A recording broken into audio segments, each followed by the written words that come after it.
Hello and welcome back to TUTV. I'm Joe McCurdy. And I'm Sara Moore. It's so good to be back today, Joe. It's like we never left. We've been here all summer. No, We've been sleeping in the studio. Kendall's our home. Yeah, we've been We squatting. love it here. So what did you do this summer, Joe? Well, I was a lifeguard, as you can tell by my insane tan, and I was also a member of KWGS News. I was their intern over the summer, and I was able to get a little bit of broadcast experience over the radio, and I had a lot of fun. So you really were just in this building all summer, I was in this building all summer, not unironically. That's so funny. What about you? I was working for the Center for Global Engagement here on campus, so I was in this building a little bit in the storage closet organizing stuff, and so that was fun. Yeah. Oh. I think we can both agree that this building is amazing, and if only they utilized it to a better extent. And it should stay here forever, past when we're all dead. You know? I agree. So many memories in this building, I can't even imagine why they would tear it down. I don't know. You'll have to think through which is your favorite for your senior interview, because this year we're both seniors. So sad. But we'll talk about that later. We're going to throw it over to the desk. It's good. Hôm nay em nói em cần đôi tay ôm lấy em và dắt em đến những chốn yêu xa ngàn mây. Hôm nay tạm ngưng hết những âu lo thường ngày chỉ cần em ngồi sau cùng anh ta. Hello, it is Avery here, and I will be recapping VSA's first meeting of the fall. So it was just really good overall. Got some food, got to start with that. It was super good. I mean, as you can obviously see, past Avery gave it a big thumbs up. I didn't even get a photo or video of the before, because, guys, I just ate it. I just went for it. But it was fried rice, spring rolls, they had this coconut jelly, and then they had some snacks such as dried fruit. Super yummy, super good. And then after we wined and dined, we had our officer crew for VSA introduce themselves. It was super cool to see who the leadership is for this semester and what roles they're going to take on. Also, they put together these really cute, I don't know what you would call them. It's not like a mood board, but it like introduces the person and their vibes and kind of what they like. So I don't know, it's super cute. I kind of want to make one just for funsies. And then, oh my God, it's Betty. I love Betty. So I'm going to shut up and let Betty talk. I have been doing it since last year, so I just continue doing it. It was one of my favorite, or some of the recent one too. And I also love to read. I didn't put any book there, but I do love to read. I love to draw too sometimes, and most of the time I love creative Okay, and then moving along, they just talked about some basic things like the VSA t-shirt design, upcoming events such as the Moon Festival, which is Friday, October 11th, so be there or be square. Other upcoming events, I'm really excited for International Bazaar. I really enjoyed that last year. But other than that, they also touched on some sneak peeks for the spring semester. And now, guys, we arrived to my favorite part. They did a little fun game activity afterwards, but they actually introduced this cool new thing. So they're going to have like a little scorecard that you keep. And so each meeting you go to, if you participate in the activity and you win, or I guess participate, I don't know, you can like get different points. Maybe I didn't understand how it worked. But I guess at the end of the semester, if you have a lot of points, you get a prize. So absolutely the competitive beast inside of me, had to activate, and I was ready to play this game. So I don't even really know how to explain the game, but they would call out two body parts and you're with a partner and you guys have to touch those body parts. It sounds weird. It was a little weird, but it was very fun.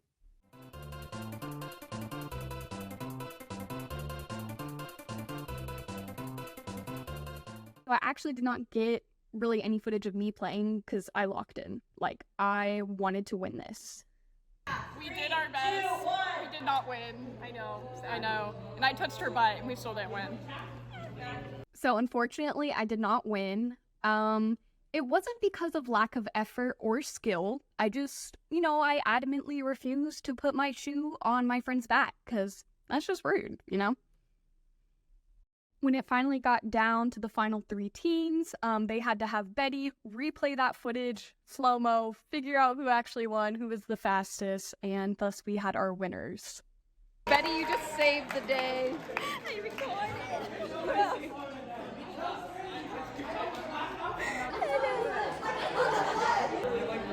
You literally do it first, just like this.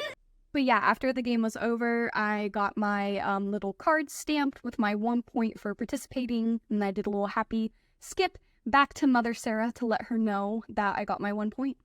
But yeah, that was the end of the meeting, and thank you guys for tagging along with me as I make a fool of myself as usual everywhere I go. Thanks, bye!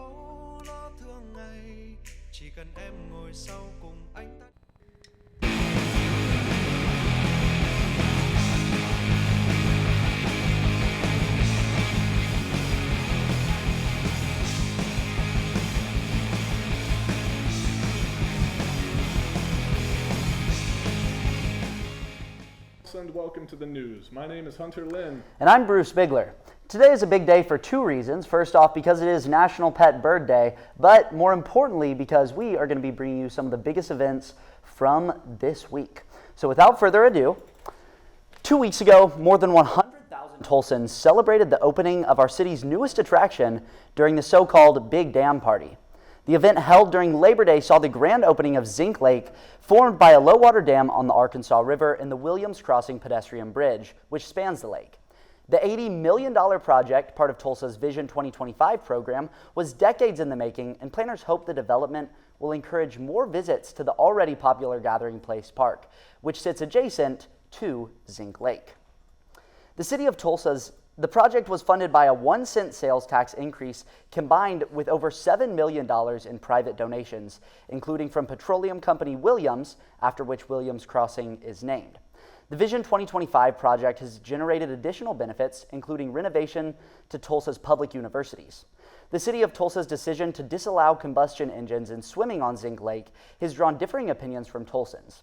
Concerns have been raised about hydrocarbon pollution in the Arkansas River, especially considering the proximity of the H.F. Sinclair oil refinery to the lake. To increase transparency, Tulsa has created a website to display real-time water quality data for Zinc Lake. Citing supply concerns and growing wait lists, the Tulsa Housing Authority, or THA, plans to close 2 of its affordable housing waiting lists effective tomorrow. Facing 12,000 person-long lists for affordable housing, the THA made the decision to close wait lists rather than mislead applicants about their chances of securing housing. Tulsa's growing job market is the best performing in Oklahoma, but, quote, continued job growth will increase the need for affordable housing, close quote, according to Tulsa 6 News. A study published last year predicts 9,000 additional housing units will be needed over the next decade to keep up with demand. Both candidates in the upcoming Tulsa mayoral election, Monroe Nichols and Karen Keith, consider homelessness a top concern and have promised to address our city's housing needs. Homelessness in Tulsa has increased by 8.6% since 2021, according to Housing Solutions Tulsa, a local nonprofit organization. More than 1,000 Tulsans are homeless as of 2023. On August 6th of this year, Ukraine launched its first incursion into Russian territory since being invaded by Russia 2.5 years ago. Since August, Ukrainian forces have captured over 300 square miles of territory in the Russian oblast of Kursk, near the strategically important Ukrainian city of Sumy. Russia has since moved over 30,000 troops to the region, but has not yet fully recaptured the area. 2 days ago, Ukraine's Foreign Minister, Andriy Syab, invited the United Nations and the International Committee of the Red Cross to the Kursk region to, quote, prove Ukraine's adherence to international humanitarian law, end quote. The invitation is part of a larger war strategy for Ukraine, to contrast its treatment of Russians with Russia's treatment of Ukrainians. Since the Russian invasion of Ukraine on February 24, 2022, Russian forces have been accused of countless war crimes and violations of international law. Days ago, 3 Ukrainian Red Cross members were killed in a Russian shelling accident. The president of the Red Cross, Mirjana Spolyarek-Ayer, who has condemned the attack, is meeting with Russian Foreign Minister Sergei Lavrov today. And in other news around the world, The U.S. withdrew all of its roughly 1,000 military personnel from the West African country of Niger after the Nigerian government ordered the U.S. military to leave the country in April. The current leader of Niger, Brigadier General Abdurrahmani Chiani, took power following a military coup last July. Alexander Lukashenko, leader of Belarus, yesterday pardoned 37 people who had been convicted on charges of extremism. Lukashenko has pardoned 115 opposition activists since July, but more than 1,000 remained imprisoned, and outside observers have concluded that the recent pardons do not reflect a genuine policy shift by Lukashenko, who leads Europe's most oppressive government, according to Freedom House. German Chancellor Olaf Scholz visited Kazakhstan yesterday as part of his first official visit to Central Asia. Scholz affirmed his country's commitment to increasing trade with Kazakhstan while noting that the country should not be used by Russia to avoid European Union sanctions. Kazakhstan is the world's largest producer of uranium and among the largest producers of gold, copper, iron ore, and lead. Increased trade with Germany would boost Kazakhstan's developing economy, although concerns remain about the former Soviet republic's ties to Russia. Kazakhstan's president, Kassym-Jomart Tokayev, called Russia's military invincible and urged Scholz to endorse swift peace talks at the two's meeting. Hunter, going back to our very first story about the Big Dam Party, I actually had the opportunity to go on Labor Day, and it's incredible what they've done over there. Really? They had hundreds of people, the world's largest rubber ducky, and so many different events, concert type things going on. It was a great, great event and attraction for all of Tulsa. Wow, yes. Now, I am very disappointed that I was not able to make it over there and see the world's largest rubber duck, but I am very proud that our great city is continuing to increase its attractiveness to both current residents and new home buyers. For sure. The Gathering Place has been an attraction for Tulsa for about the past 5 years. I'm really, really excited to see as that continues to grow. Yes, I love it over there. But that's all for now. I'm Hunter Lynn. And I'm Bruce Bigler. And Thanks we will for see tuning you in. next week.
Today with Dean Greteman. Hi, if you could just introduce yourself, that would be great.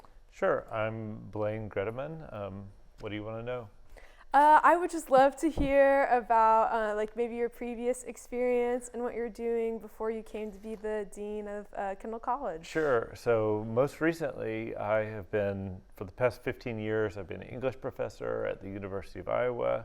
And then I was chair of the department at University of Iowa, and I went there because that's a program that has a really strong writing tradition. It's Iowa City is the home of the first UNESCO City of Literature, and before that, I had been a writer for Time magazine in London, and so I kind of always really loved writing and loved doing journalism.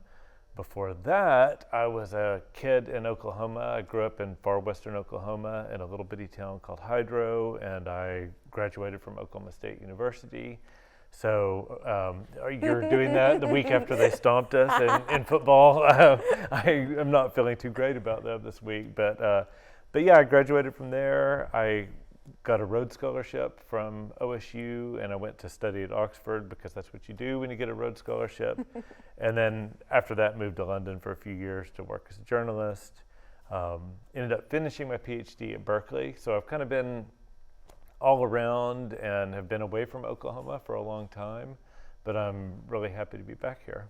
Yeah, well, welcome back to Oklahoma. I didn't know that you were from here. It's really exciting to have a dean that's from the area. It's super I'm both cool. from here and not from here, it feels like, because Yeah. it's been 20-something years, but I Right. still have family here, and so yeah, I'm really excited. And Tulsa has changed a lot, both the campus and the city since I've been here, Yeah. and in both in really good and exciting ways. So yeah, it's great to be back. Yeah. So what are you hoping to do as the Dean of the Arts and Science College? What are you looking forward to? Well, like I said, I really am loving Tulsa since I've been here. The city itself is just fantastic. And one of the kind of benefits of being away for a while is that you can see with a little bit of an outside perspective how good it really is. I mean, Yeah. the museums are really world class with Gilcrease and the Philbrook. It has amazing, and the music scene is really very good in Yeah. Tulsa. The art galleries and everything that's happening downtown are really exciting. And so one of the things I really want to see the college do is just become much more integrated into the community and provide many more opportunities for students to be sort of taking advantage of those resources. So we've already started doing things like offering a course experience grant. So any faculty member who wants to take their students to, whether it's just visiting a local museum or getting a kind of backstage tour of the museum or other resource in town, to make it really easy to do that. Yeah. Because even though we're just a mile or so from downtown, it sometimes feels like further. So, we're really going to try to get people into the community, activate the resources we have in the community. We have the 101 Archer building already downtown, and so if you have students and peers who are in the ACE management program, they're priority taking classes down there. So a big part of it is really just that there's this plank in the Tulsa strategic plan that says the university is the heart of Tulsa, and I think the college is particularly well positioned to be that. Yeah. So that's one thing. You want to know more? I would love to. I really did like that though. Like, it's really exciting getting to be involved in the community here, and like that's part of why I like TU so much, is I just love Tulsa. So it's exciting to hear you say that. I do too. It's a real, the thing that we've really been thinking about with the college is, the university is great because it feels like a really small, intimate liberal arts campus, but in a city that really, has some big city opportunities in it. And so that's the thing we've really been thinking about, is how to take advantage of that kind of best of both worlds feeling that you have here. And it really is different from a place. I mean, I loved University of Iowa, but that's a campus of 36,000 students. And so, here you really do very quickly get the ability to work, in really close ways with faculty and to engage, if you want to do the buzzword in higher ed is experiential learning, so you're going out in the community and doing things. And it's just much easier to do that here than it is at a campus that is as big as someplace like OU or OSU or Iowa, where I came from. Yeah. So something I'm wondering, if you could tell me something that you would ask of the arts and science students, like what you're hoping to see from us this year, maybe what we can do. Like what would you tell us? what could you do to be like awesome or impressive? I don't know, just like what are you hoping to see out of the students? I mean, I really think what I always hope to see out of students is, I really think it's most important when you're an undergraduate just to pursue the things that you're really passionate about. To do things because you are genuinely interested in them, and to explore in ways that take you outside the classroom. One of the things that I tell students sometimes is, really when you look back at your whole college career, you'll probably find that the minority of your learning took place in the classroom, and really most of it was the stuff you did outside the classroom, like joining a club, getting involved in just different kinds of student organizations, on campus and off campus organizations. So, I mean, if I was talking to an individual student and I was trying to come up with things that I thought they should do, I would say join a club, some club, any club. Go to office hours, I would say. That's like my number one student success advice. Is like make sure you go to every one of your faculty members' office hours at least once. And, you know, really take some time to explore and think about majors that really make you happy, because all of the majors that we have, you're ultimately going to learn a good skill set that means that you can find a job and have a good career. The most important thing is that you're doing something that you're really passionate about. Yeah, sweet. Well, thank you so much for talking to me today. And hopefully we can have you back sometime or keep the conversation going. I'm always happy to come by. I like talking to people. That's what I learned how to do in college. Yeah, thank you so much. All right, thanks.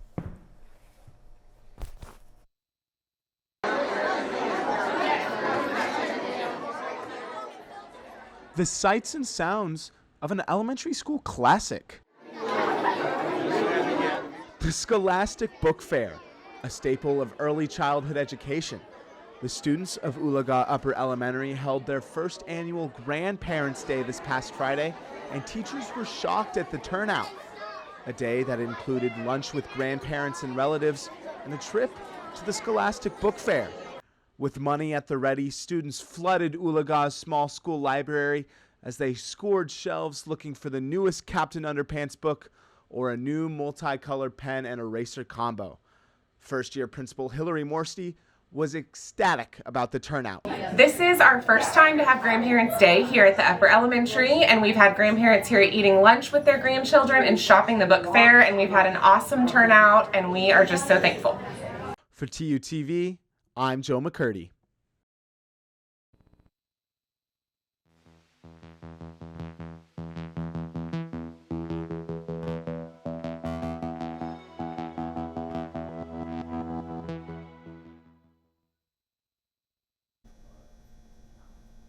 Hello and welcome back to TUTV. You know, in the first 3 seconds of this broadcast, I already feel like I'm being overshadowed by that awesome shark costume. But besides the point, my name is Bruce Bigler. And I'm Aristotle Orsini. We've got some great stories this week, so let's jump in. Tulsa's 2024 football campaign has been off to a rough start, to say the least. After winning their first game of the season against FCS opponent Northwestern State at 62-28, Tulsa has lost 2 straight games. In their first road test against Arkansas State, Tulsa held a 10-point lead at half, holding Arkansas to a single touchdown in the first quarter. Tulsa would quickly fall apart in the start of the second half, giving up 21 points to the Red Wolves, which the Golden Hurricanes were unable to match, losing 28-24. Tulsa would go on to face off against the number 13 ranked Oklahoma State Cowboys this past Saturday, the first game in an 8-year non-conference schedule between TU and OSU. While the Tulsa defense held OSU Heisman hopeful Ollie Gordon to an average of 2.7 yards a carry, the Tulsa secondary made 24-year-old Cowboy quarterback Alan Bowman look like the next Tom Brady. Bowman ended the game with 24 completions, 396 yards, and 5 touchdowns, defeating the Golden Hurricanes 45-10.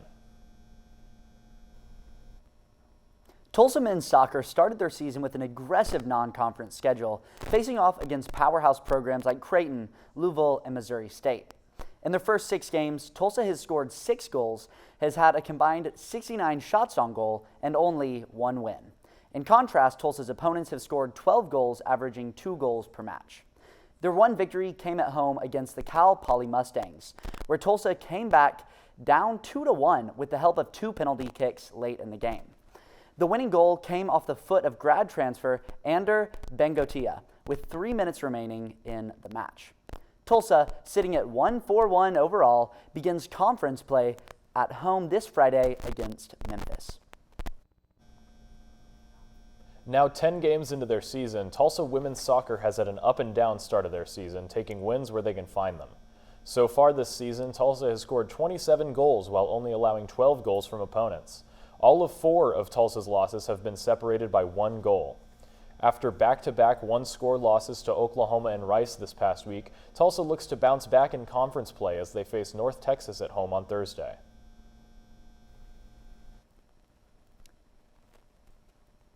Tulsa volleyball has had its best starting season since 2016, winning 8 of their 10 matches. Of those 10 matches, their 2 losses have come by the hands of Baylor and Oklahoma. In their home match against Oklahoma, Tulsa took an early 2-set lead, looking to sweep the Sooners to secure an undefeated weekend at their home tournament. Unfortunately, Oklahoma bounced back and eventually reverse swept the Golden Hurricane for the second time in 2 years. In the same home tournament, Tulsa faced off against number 22, Arkansas. Arkansas came into their game against Tulsa as an undefeated Power 5 team with 4 straight sweeps in their previous 4 games. Tulsa dominated the first 2 sets, but after losing 3 sets in 4, Tulsa was able to avoid the reverse sweep in the 5th set, defeating the Razorbacks 15-8, securing their second ever ranked win in program history. So how about that OSU game, Bruce? Not gonna lie, it was a little bit tough. 3 of my brothers came in town. One of them goes to OSU. The other 2 decided to support OSU instead of TU, just looking at the odds. And a bunch of my friends came in town. Just to say, it was not a great day for me. I also got very, very sunburned. So, you know, you win some, you lose some. But Sure. I unfortunately missed the game as I was back at home helping my mom prepare for a move. But, you know, I kept track online and was just utterly devastated as I watched the point count go further and further in the wrong direction. Hey, that's also a very, very noble way to spend your Saturday afternoon. And I'm sure your mom appreciates you helping more than she appreciates me watching a football game. So that's all for sports today. Be sure to tune in next week for more updates.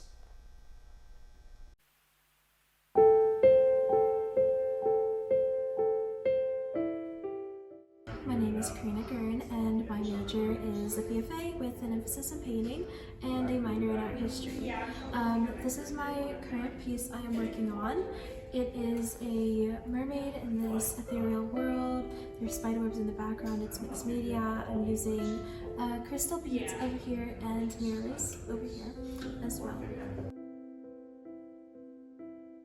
I came up with this idea because I'm doing a theme of the night and aquatic life.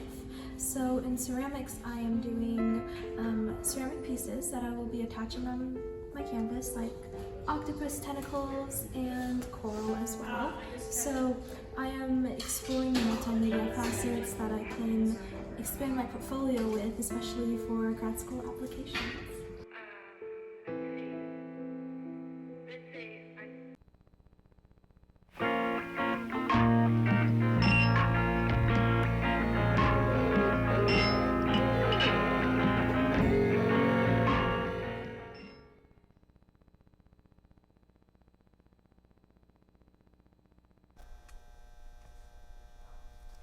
Hi, welcome to TUTV, our entertainment segment. I'm Avery Jamerson. And I'm Hunter Lynn, and we've got some exciting entertainment news for you tonight, so let's get right into it.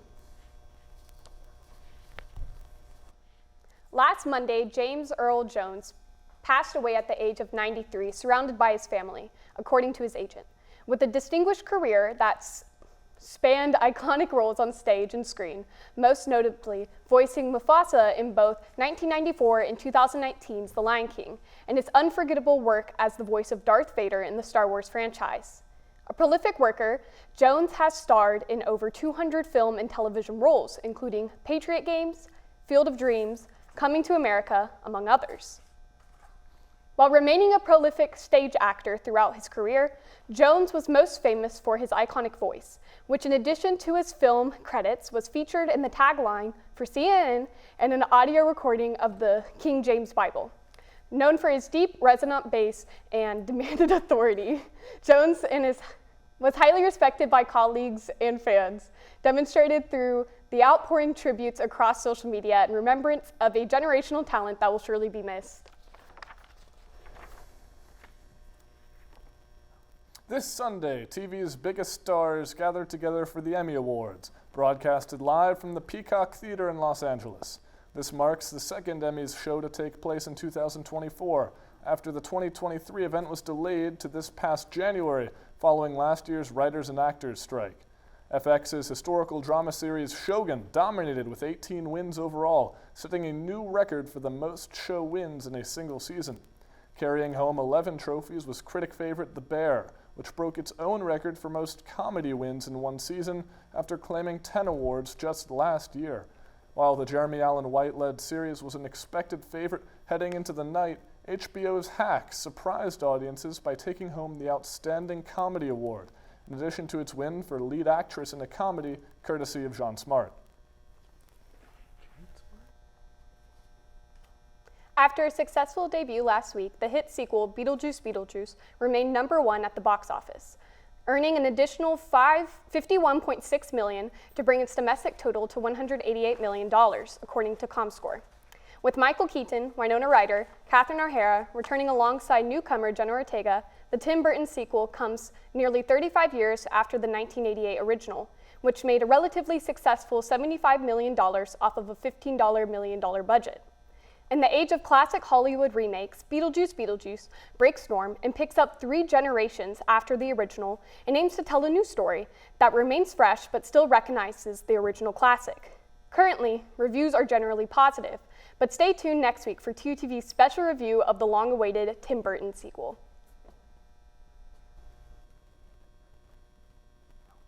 Sports entertainment giant World Wrestling Entertainment, otherwise known as WWE, has undergone a programming change this past week. Smackdown, the company's live Friday show, ended its 5-year run at Fox and will now be airing on the USA Network. The Blue Brand is the second of WWE's long-running weekly scripted professional wrestling shows currently airing on the USA Network, alongside the flagship Monday Night Raw. This deal, which was announced last September, is believed to be an effort to keep the USA Network airing WWE live events ahead of Raw's move to Netflix in 2025.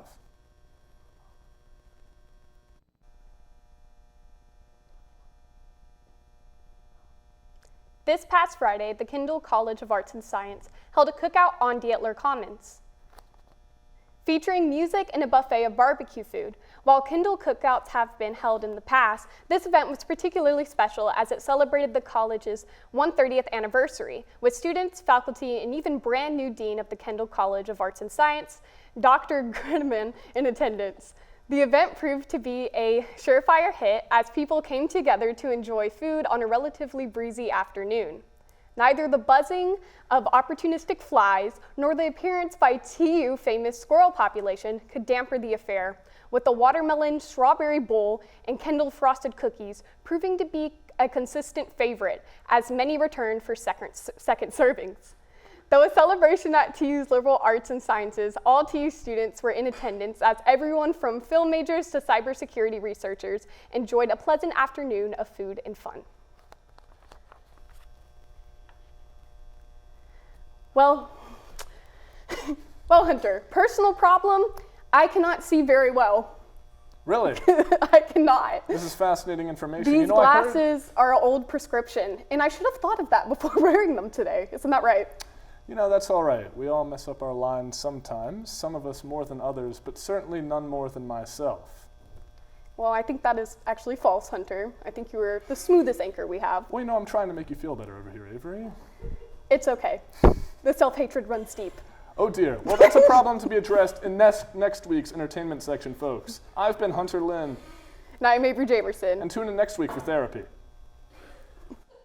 Brad.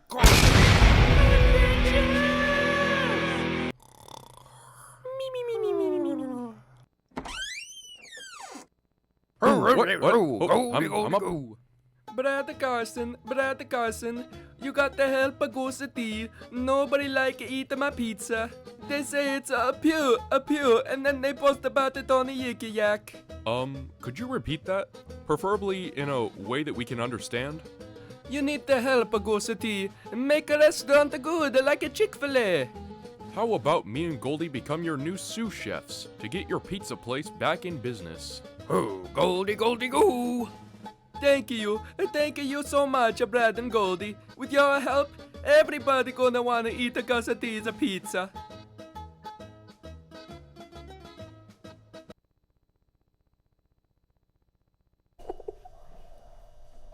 I've missed Brad Carson Adventures. What a beautiful, beautiful little skit we have. I'm holding. Someone doesn't have his microphone on. Gosh. Yeah, we're gonna try that again. Apologies, guys. Unprofessional. Hey, I was doing teleprompter. I forgot that I had to put on the mic. Well, you're also on your phone. So. I'm gonna kill her. I have missed Brad Carson Adventures. It is just such a breath of fresh air to see what, wacky adventures they're up to this week, and we thank Glenn for making that for us. I'm really excited to see Gus T join the fray. I was really shocked when he showed up on screen. Well, I mean, we only have Goldie for so much longer. I've heard some rumors that we may be getting a new Goldie in the days to come. Goldie's graduating with us. Thank goodness, because that is one spoiled dog. She is so poorly behaved. Awful. So at the OSU game, whenever they did the run out, the poor cheerleader that was like running out with her, the dog, she just laid down in the middle of the field. And the cheerleader was standing there trying to drag her off so she wouldn't get run over by the entire football team. You would think with the amount of money that we get for athletics that we could pay for a dog trainer, but apparently not. So hopefully that improves as this Goldie graduates, our third installment of Goldie will be a better trained and more fourth? I thought it was third. No, the next one will be the fourth. Oh, well. I'm getting confirmation from the booth also. Wait, are we making sure? Yeah. It was so great to be back. We'll see you next week, Sarah. It was a pleasure. Always a pleasure, Joe. Have a good one, guys.